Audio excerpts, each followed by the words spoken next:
Voyage en récit. François-Xavier de Boissoudy. Et Geoffroy Scrive. François-Xavier, merci de me recevoir. Nous sommes chez vous à Paris. Et si nous nous voyons, c'est ensuite en continuité avec la rencontre avec Natalia Troulier, puisque vous avez écrit, ou venir réaliser à deux, cet ouvrage intitulé Mystère. Elle, pour les poèmes qui constituent donc ce livre sur les mystères du rosaire. Et vous, en tant que peintre, qui, avec des lavis, on appelle ça des lavis d'encre, vous avez peint, vous avez illustré les vers donc, de poésie que nous propose Natalia dans ce livre. Nous pouvons dire aussi, pour vous présenter, que vous avez travaillé avec d'autres personnes, des philosophes notamment, je pense à Fabrice Adjadj et Martin Stephens, que nous avons eu la joie aussi de rencontrer dans cette émission de radio sur RCF en Finistère. Alors, première question, comment cette rencontre s'est-elle faite avec Natalia Troulier pour réaliser ensemble ce livre sur sa poésie, sur les mystères du rosaire? Comment est-elle venue vous voir et comment vous êtes-elle convaincue d'illustrer ce qu'elle pouvait écrire? Elle n'a pas eu beaucoup de difficultés pour me convaincre, parce qu'en fait, cette histoire a une généalogie dans le sens où Natalia, il y a à peu près 7 ans, m'avait invité, elle comme responsable de la communication pèlerinage du rosaire à Lourdes, elle m'avait invité dans son équipe de communication. Et ça a été un moment très sympathique d'être inclus comme ça, moi qui fais un travail de solitaire comme ça, d'être inclus dans une équipe, c'est super. Mais surtout, ça m'a permis de faire le pèlerinage. Ah oui. Voilà, et cet aspect-là était vraiment plus profond et plus primordial. Voilà. Et donc, c'est un peu le match retour, ce livre Mystère, hein, parce qu'on a eu le temps de sympathiser, de devenir les amis, et quand elle m'a proposé ça, je lui ai dit oui par amitié, parce que je pensais que j'allais passer un bon moment à travailler avec elle, que ça allait être bien. Voilà. Et ça a été aussi presque aussi surprenant que le pèlerinage en lui-même. Enfin, c'était une espèce de continuation du pèlerinage. Voilà, de découvrir un autre aspect de la personne de Natalia, plus profond, ancré sur l'essentiel, avec la poésie comme lien. Et donc, on s'est retrouvés en tant qu'artistes par rapport au mystère de la présence, et pour Natalia, le mystère de la mort et de la place de Dieu là-dedans. C'est sûr que c'était une deuxième partie de voyage plus personnelle, et c'était un face-à-face. Tout à l'heure, vous avez parlé d'illustration. En fait, c'est pas exactement ça. Ce qui s'est passé, c'est que elle écrivait ses textes, elle me les montrait, et je lui répondais en images. Donc c'est un travail à 4 mains, si j'ose dire, si on doit être dans la métaphore pianistique. Et c'était un véritable dialogue. C'est-à-dire qu'elle vous a envoyé quelques vers et vous répondiez, ou alors est-ce que vous choisissiez parmi la poésie quelques vers en particulier que vous vouliez mettre en image? Alors, en fait, elle m'envoyait... Au départ, en fait, on a beaucoup causé par écran interposé, et elle m'envoyait au départ ce qu'elle voulait mettre dans les poèmes. Et puis, elle leur donnait une forme en me demandant si ça me plaisait. Voilà. Alors, il y a des trucs que je comprenais pas, des mots que je comprenais pas, je lui demandais de simplifier, parce que c'était je trouvais ça compliqué. Mais en fait, elle m'a laissé absolument libre cours sur ma manière d'interpréter et d'agir par rapport au poème, et c'est souvent sur des aspects surprenants que j'ai réagi, des choses, comment dirais-je, extrêmement forte et extrêmement réaliste qu'elle a pu énoncer. Je me rappelle par exemple dans une de ses poésies où le Christ, le Christ est fouetté, il y a un de ces 3 bourreaux, elle raconte qu'il y en a un qui est finalement... Les deux, il est saisi par la grâce, quoi. C'est tout à fait inattendu. Comment dirais-je, c'est très difficile à exprimer, mais parce que je ne peux faire que répéter ces mots en mal fait parce que je ne suis pas un poète et un écrivain, mais c'était extrêmement surprenant de la voir ne pas participer à une quelconque malédiction des bourreaux, mais de dire le mystère de Dieu est si grand que il peut se passer exactement l'inverse. Et donc ce contre-pied-là, j'ai trouvé ça très puissant. Oui. Et tout de suite, ça m'a donné désir de répondre. C'est un peu, c'est l'énergie qu'elle donne. C'est l'énergie et voilà, on répond en tant qu'homme. Et je fais un dessin, mais c'est d'abord et la surprise et l'émotion, c'est en tant qu'homme que je le ressens, quoi, évidemment. Et réciproquement, a-t-elle été conquise immédiatement par ce que vous lui présentiez, ou pour certaines fois, a-t-elle précisé ce qu'elle voulait ou ce qu'elle comprenait de ce que vous aviez réalisé, et elle voulait que ça change ou que ça puisse évoluer? Y a-t-il eu des allers-retours? Alors, en fait, ce qui s'est passé, c'est qu'à chaque fois, j'ai essayé de lui proposer 2 ou 3 images pour qu'elle puisse choisir et qu'on se mette d'accord. Mais souvent, le premier jet était le bon parce que justement, je lui répondais vraiment. Donc, ça restait chaud, si je puis dire, de faire, par exemple, Moïse qui pleure. Oui. Parce que peut-être qu'il pressent le baptême du Christ et que lui il ne pourra pas, lui rester sur le mont Nebo, il ne pourra pas aller jusqu'au Jourdain, il ne pourra pas atteindre la terre promise. Le faire pleurer, c'est sensoriel et ça répond d'une manière sensorielle au poème de Natalia. Donc on n'est pas nous-mêmes exemplaires. Voilà. Et je me rappelle qu'elle m'avait dit qu'elle était à la limite de pleurer parce que ça correspond à... Son poème correspond à sa vie réelle, à sa vraie vie. Justement, intérieure. Quand on voit la couverture, ne serait-ce que la couverture de ce livre, la question suivante m'est venue: comment vous est venue l'idée du dessin? Enfin, c'est-à-dire, est-ce que c'est le vers de Natalia qui vous donne d'abord une idée, pour ensuite qu'est-ce que je vais représenter? Ou est-ce que vous avez une image qui vient en tête, et c'est celle-là que vous allez représenter? Comment se fait le travail dans votre fort intérieur, dans votre âme et conscience, j'utilise bien les 2 mots, pour savoir ce que vous allez représenter? Oui, c'est un peu mystérieux quand même. Ça peut être des vers, oui, effectivement. Mais elle nous met, en fait, c'est pas tant des vers que la situation mentale que les vers suggèrent, la poésie... laquelle nous amène la poésie, par exemple dans la transfiguration de voir Dieu. Elle nous raconte dans quelles conditions elle finit par voir Dieu. Oui. Il faut vraiment qu'elle soit par terre, quoi. Il faut vraiment, voilà, pour commencer à voir Dieu. Et c'est tellement vrai que c'est très émouvant, c'est très prenant.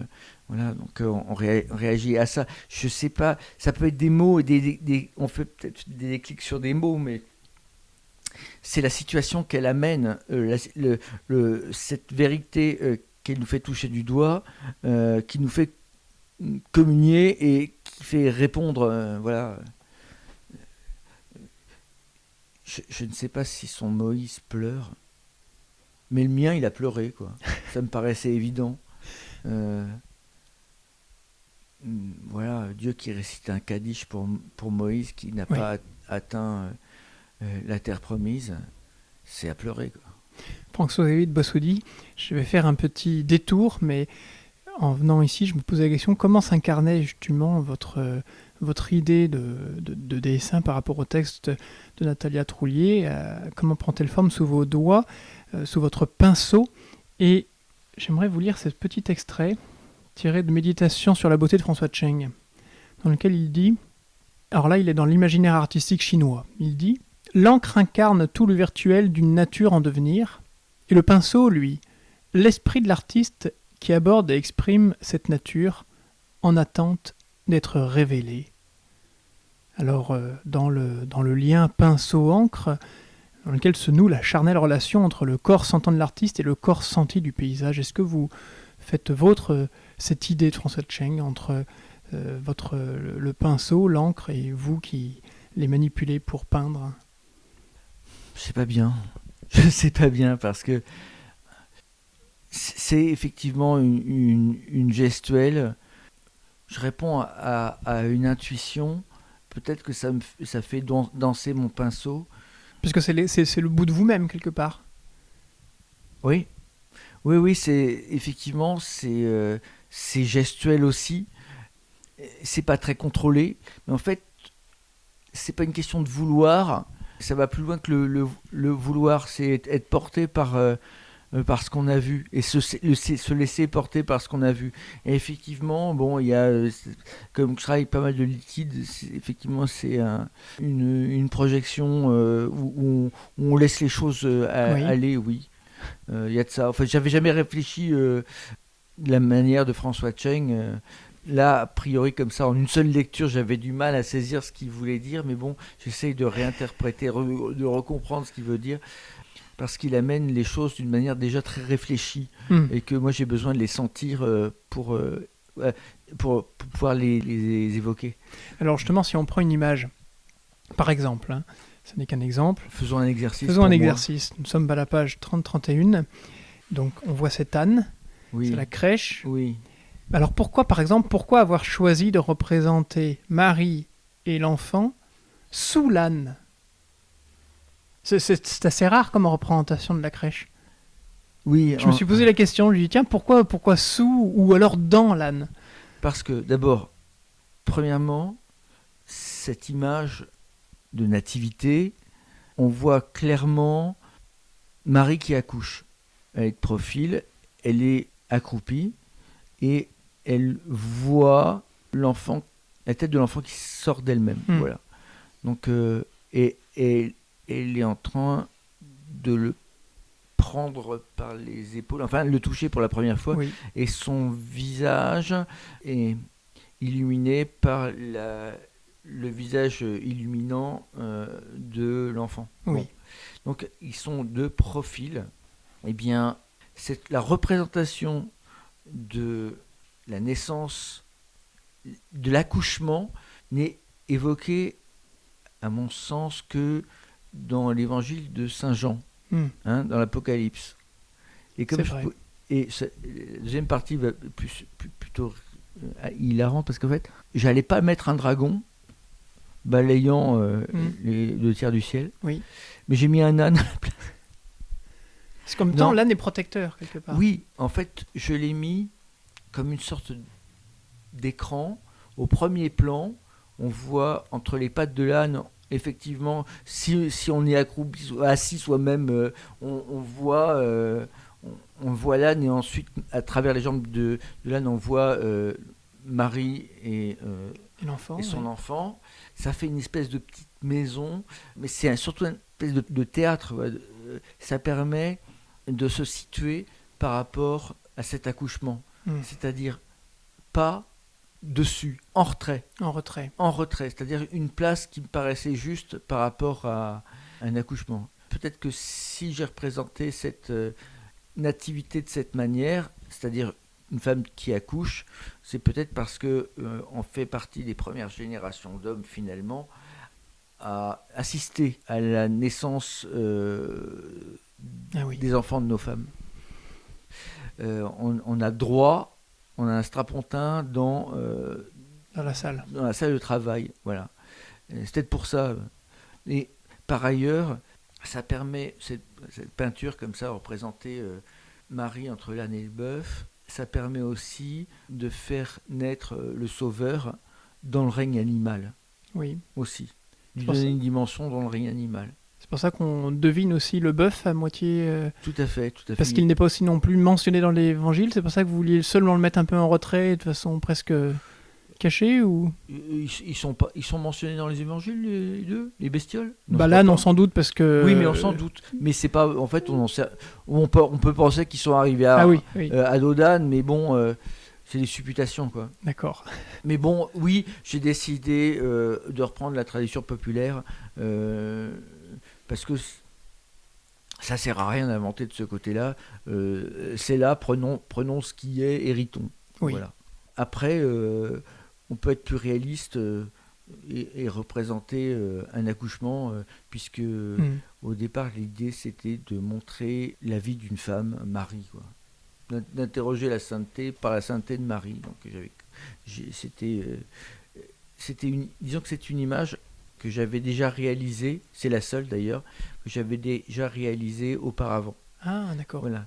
Et je me suis dit, après tout, j'ai eu l'idée, il m'appartient un jour d'en faire quelque chose encore. Puis elle est excellente. Bah oui, je trouve. Non, mais comment dirais-je, ça m'est pas venu en une seule fois. J'avais envie de représenter Marie qui accouchait, et je savais pas comment faire pour le reste. Je vous dis, la représenter dans le ciel, ça me paraissait pas n'importe quoi, mais c'est pas comme ça que j'avais envie de voir les choses. J'avais envie de voir les choses du côté de la vie quotidienne, de l'événement passé dans le réel. Voilà. Donc j'ai trouvé tout d'un coup d'avoir un âne au premier plan qui est en train de brouter du foin, que c'était assez juste. Voilà. Alors, allons un petit peu plus dans le détail, si j'ose dire. J'aimerais revenir sur le soin que vous portez au visage. Parce qu'il y en a tout le long du livre, des visages, et souvent, enfin, on sent que vous y attachez une importance assez capitale, non ?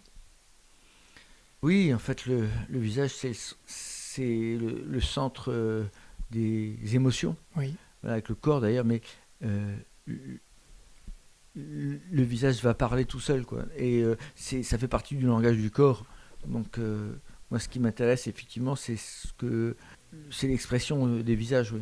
Est-ce que vous le relieriez à la bonté, comme le fait encore François Tcheng que je cite ici, ayant la hardiesse d'affirmer que si tout visage de haine est laid, en revanche, tout visage humain en sa bonté est beau. Le visage est ce trésor unique que chacun offre au monde, comme une offrande. C'est un petit peu ce que vous nous donnez de voir. Oui, c'est ce qu'on peut effectivement le plus espérer. Parce que le visage, c'est vraiment ce qu'on donne à chacun sans qu'on puisse le voir nous-mêmes. Oui, tout à fait. Oui, c'est absolument, oui. Et comment vous décidez-vous les traits que vous donnez à votre personnage au moment où vous le peignez ? Je suppose que c'est un peu comme l'acteur qui pense à son rôle et qu'il vit intérieurement, quoi. Moi, je ne joue pas, je le dessine, quoi. Oui. C'est un truc comme ça. Là, vous me montrez le visage de l'ange qui souffre et qui plaint le Christ à Gethsémani. C'est la partie la plus expressive et disons que en fait quand je pense de manière un peu plus vaste, les choses, c'est que la rencontre avec Dieu provoque l'étonnement, et c'est ça, et c'est l'étonnement se lit sur les visages, et c'est un perpétuel étonnement de se sentir aimé, de se savoir aimé. C'est un étonnement, et cette idée d'être émerveillé, etc., c'est peut-être ça qui m'a poussé à montrer les visages. Mais surtout, c'est ce qui change les visages. L'évoque Cheng, ça transforme les visages, effectivement. Ça change Ça le transfigure presque, on peut oser le terme ? J'oserais pas, moi. Parce que ça doit être encore autre chose, transfigurer. Mais c'est vrai que la joie, ça change le visage, oui. C'est vrai que c'est quelque chose d'autre qui vient à habiter nos visages quand on reçoit la joie d'être rencontré et de se sentir aimé, quoi, quand on est face à une présence aimante, effectivement notre visage est transformé. Et donc c'est le côté, c'est extrêmement primaire, quoi, archaïque, l'émerveillement, véritablement ce que ça transforme. Et c'est peut-être de ça dont je suis parti, effectivement, même si je me suis toujours intéressé à la présence. Oui. Et le visage, ça raconte ça, quoi. Cette présence. La présence, oui. Surtout dans des moments de souffrance, dont il est ici question dans le livre. Parce que la situation de Natalia Trouillet, de ce que nous avons pu en dire avec elle, il y a une part de souffrance qui est l'origine un peu de ce livre aussi. Oui, par sa maladie. oui, oui. Natalia a souffert comme une bête. La lumière sur son visage, je pense qu'elle la demandait, quoi. Mm. Qu'elle a demandé à ce que sa souffrance soit convertie en autre chose. Je pense que ça a donné des poèmes. Oui, oui. Et ça se demande, la lumière. C'est Et une grâce à demander. oui. Et elle a composé des trucs tellement puissants, elle a dit des trucs tellement vrais que, effectivement, la lumière qu'elle a reçue un moment sur elle, elle le rend, quoi. Mais c'est vrai que c'est le boulot, quoi. C'est le boulot de ceux qui reçoivent et qui sont émerveillés de la présence, en fait. C'est ça, le rosaire, c'est un rendez-vous que nous donne Marie ou le Christ dans leur histoire pour qu'on soit témoin et qu'on reçoive nous aussi la grâce pour nous-mêmes dans nos vies, quoi. Je pense que sa vie était un peu transformée. Elle ne se savait pas poète.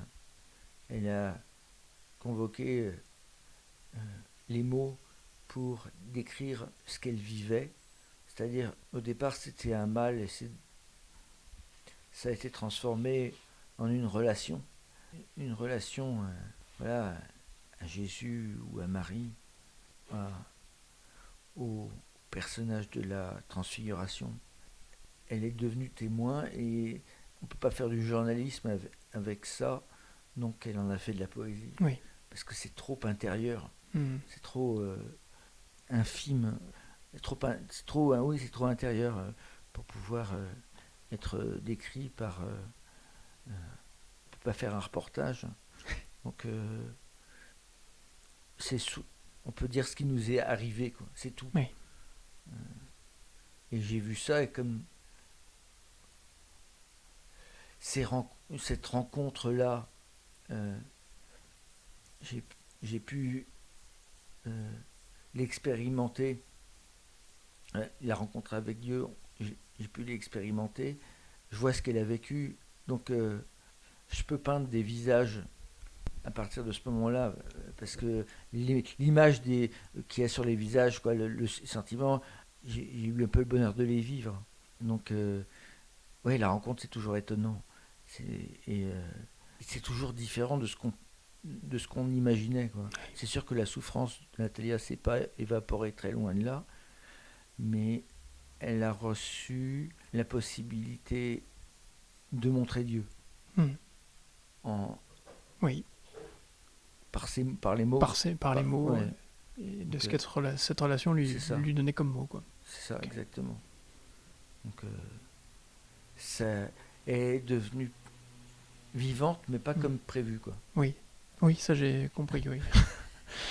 Non, mais c'est toujours pareil, quand on devient vivant, c'est l'idée si les prières sont l'eau qu'on demande, Dieu nous donne du vin en échange en vin. Ça n'a pas le même goût, ça ne fait pas le même effet, le vin et l'eau. Non, merci. Et comment l'aborder justement dans votre art, cette souffrance, parce qu'il faut choisir de la représenter aussi. Donc forcément, si on la représente, il y a aussi quelque chose de soi-même qui sort. On ne peut pas représenter quelque chose qu'on n'a pas forcément éprouvé. C'est peut-être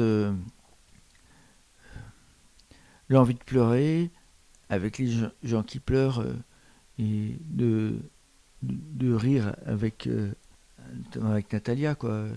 Nos préparations de travail ont été très joyeuses, très gaies, voilà.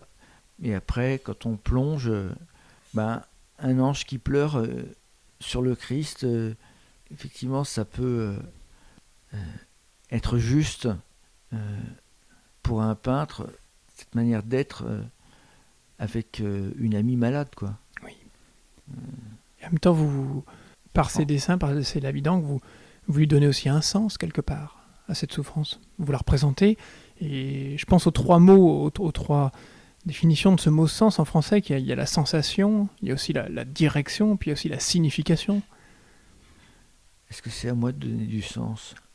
Moi je le fais, j'aimerais bien que ça soit là, J'essaye de faire en sorte que ça soit. Est-ce que j'y arrive? J'espère. Oui. Mais on demande aux choses d'être là, quoi. Voilà. C'est difficile. On contrôle pas exactement, quoi. C'est à la fin, quand vous avez le sentiment d'avoir achevé l'œuvre, qu'elle vous... Oui, c'est ça. qu'elle transparaît. Que ça parle. Oui. Il faut que ça me parle une fois, quoi. Faut que ça parle déjà à vous. Oui, mais en fait, quand ça apparaît, Hmm. je vois que c'est bien, quoi. Je vois que c'est juste par rapport à à l'état d'esprit dans lequel le poème m'a mis. Voilà. Hmm. Je sais pas si je parle bien de ma relation au poème parce que je l'ai fait il y a quelques mois, etc. J'essaye de revenir là-dessus. Mais une fois avoir peint une page, par exemple, que nous avons ici, là, vous le montrez à qui? Vous le montrez, je sais pas... Natalia. Ah, comment ça? Ici, chez vous à Paris, vous le montrez d'abord à quelqu'un, vous le montrez à Natalia pour savoir, tiens, qu'est-ce que ça te dit? Qu'est-ce que tu vois? Non, je sais que c'est bien. D'accord. À votre fort intérieur. Quand c'est raté, je sais que c'est raté. Et en fait, quand je vois 2-3 images et il y en a une qui sort, quoi, souvent. Parce qu'il y a une lumière aussi qui en sort quelque part. Parce que la lumière est omniprésente dans votre œuvre. Oui, c'est une manière de dire la présence, la lumière. Il y a une image que j'ai pas mise, par exemple, c'est une annonciation au début, et le ciel est pratiquement vide, et avec une toute petite Sainte Vierge et une toute petite ange qui frappe à la porte, voilà. Et dans un paysage assez grand, il y a un grand ciel. Et c'est une image que j'ai pas mise, pas celle-là, parce que celle-là, bon, est un peu, comment dirais-je, pas tonitruante, mais enfin, irradiante. oui, un ciel vide, c'est pas mal aussi. C'est-à-dire que c'est le silence. Et voilà, Oui. voilà, c'est pas mal le silence aussi. Mais là, vous commencez ce livre par celle-ci, là, donc sur une double page, il y a une rencontre baignée de lumière. Oui, tout à fait. C'est une invitation à l'ouvrir, ce livre. J'ose l'espérer. C'est un mystère joyeux quand même. Oui. C'est l'annonciation, quoi. Il se passe des trucs pas mal, quoi. On aimerait savoir répondre. On aimerait être prié. Voilà. C'est une rencontre avec Dieu, quoi. Avec l'ange de Dieu. C'est ce qui arrive, ce qui peut arriver peut-être de mieux dans une vie, je sais pas. C'est un moment. C'est une rencontre, mais c'est aussi une rencontre pour aller sur le chemin. On voit dès le départ tout à fait. Cette personne qui je sais pas si on peut dire qu'elle se hâte, mais elle a le bâton à la main, elle avance, quoi. On est parti sur le chemin, quoi. Oui, tout à fait. Effectivement, elle a pris son bâton et elle marche. Alors, voilà, ça c'est une idée de Natalia qui est de montrer le chemin, passer de la maison de la Vierge au fait qu'elle se met en voyage et elle va voir sa cousine et elle monte, quoi. Donc elle va faire pas mal de kilomètres à pied. Au début, je voulais la mettre sur un âne et Nathalie m'a dit non, en fait, on n'en sait rien. On n'en sait rien, on va la mettre à pied. Exactement, quoi. Voilà, donc après, ce poème-là est assez amusant parce que elle situe les choses comme elle situe les brins d'herbe, les cailloux comme étant témoins de la marche de la Vierge. Oui. Voilà. Donc on repart à des choses extrêmement, comment dirais-je, à des corps vivants extrêmement simples, comme des fétuques, quoi, de l'herbe qui ont vu Marie voilà, en chemin. Des témoins vivants. Donc c'est une manière de convoquer le réel que j'avais trouvé très belle. Donc j'ai mis ces feuilles ces feuilles et ces cailloux au premier plan et au loin la Vierge qui grimpe dans le sentier pour aller retrouver Élisabeth. Donc elle est déjà enceinte. Ça ne peut pas être si simple que ça. Voilà. Mais l'idée effectivement c'est que l'ange a réveillé chez Marie la puissance. J'imagine. Mais c'est sur cette invitation à nous mettre en route, finalement, nous aussi, que nous terminerons cette émission avec vous. Merci beaucoup. Je vous en prie. C'est moi qui vous remercie.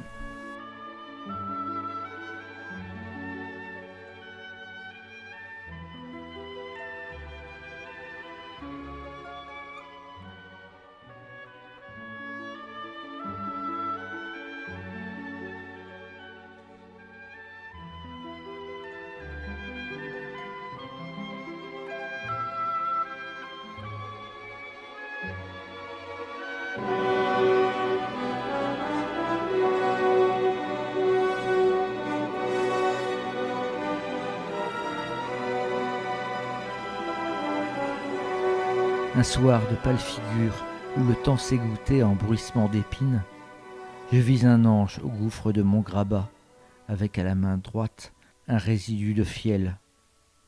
Ô ange, laisse-moi juste assez pour ma jambe. Si c'est insuffisant, que tu touches mon œil. Si c'est encore trop peu, Raphaël, par pitié, étends sur moi ta main, et je m'endormirai. Miséricorde, dit l'ange. À l'éclat de sa voix d'outre-ciel, je fus emporté en lardant des 20 mystères, et voici ce que j'ai vu. L'Annonciation. Il y eut un ange scellant l'Éden, d'un glaive incandescent du chagrin du ciel, et Dieu bénit l'Adam d'une onction de ses larmes. Il y eut un ange frappant Jacob au finir d'une nuit infinie, et Dieu bénit Israël d'une béance. Il y eut un ange dans la fournaise, et la flamme a gémi sous Daniel, car la faveur de Dieu dévorait le feu même.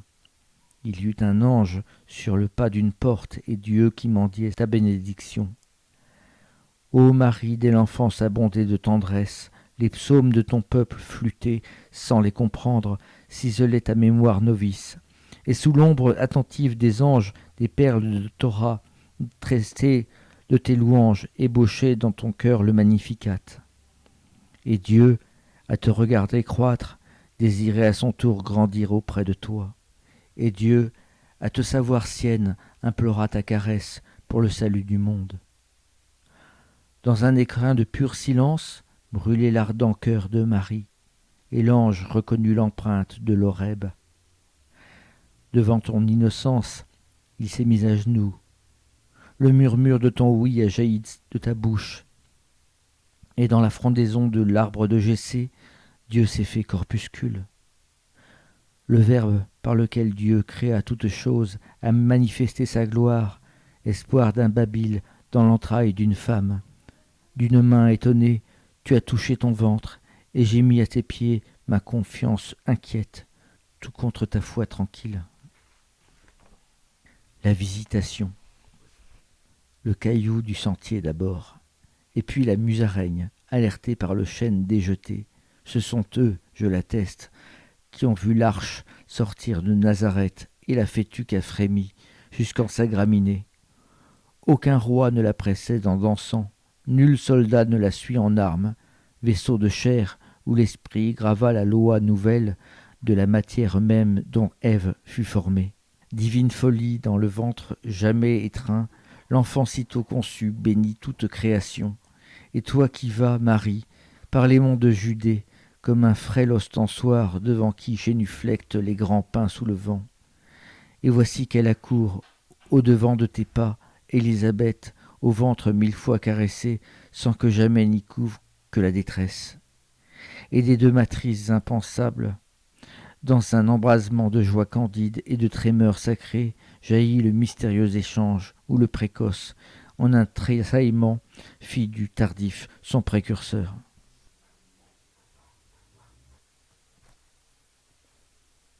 Le baptême de Jésus, entre cieux et argile, à l'endroit où le désert s'épuise, sur le mont de Nebo, je vis un homme vieux, immobile et muet, l'œil vaguant l'horizon au-delà du Jourdain. Sa main cartographiée de fleuves bleus saillants serre un bâton usé par le sable et le roc, grévé jusqu'à la source. Son pied ne tremble pas, ni sa nuque ne voûte, et si au coin des yeux, un peu d'eau atterre-moi, ce n'est pas de vieillesse. Ô Moïse, au bord de Canaan, suspendu entre cieux et argile, arrêté dans ton élan vainqueur, en rachat du péché insigne de ton peuple, comme un bouc rejeté au désert, tu mourras ici même. On ensevelira ton corps chez les païens. Et le vent cherchera quelquefois où se trouve ta tombe, soulèvera soudain quelques brassées de sable, çà et là, puis s'en ira jouer sans mémoire sur le reg. Et tu contemples encore ce pays où tu n'entreras pas. Mais dans le songe clair de la brume agonique, tu vois venir vers toi, depuis la Galilée, celui qui ouvrira pour les morts et les vifs le Canaan des cieux. Il arrive au Jourdain, qu'émande le baptême, lui qui est pur et saint. Il lève le regard et le buisson ardent réchauffe ta poitrine. Puis il se laisse perdre sous les eaux mortifères. Tu as rendu l'esprit quand il est remonté, lorsque l'air a percé de nouveau son poumon. Et le Père, descendu pour embrasser son Fils, a récité lui-même le Kaddish sur ta tombe.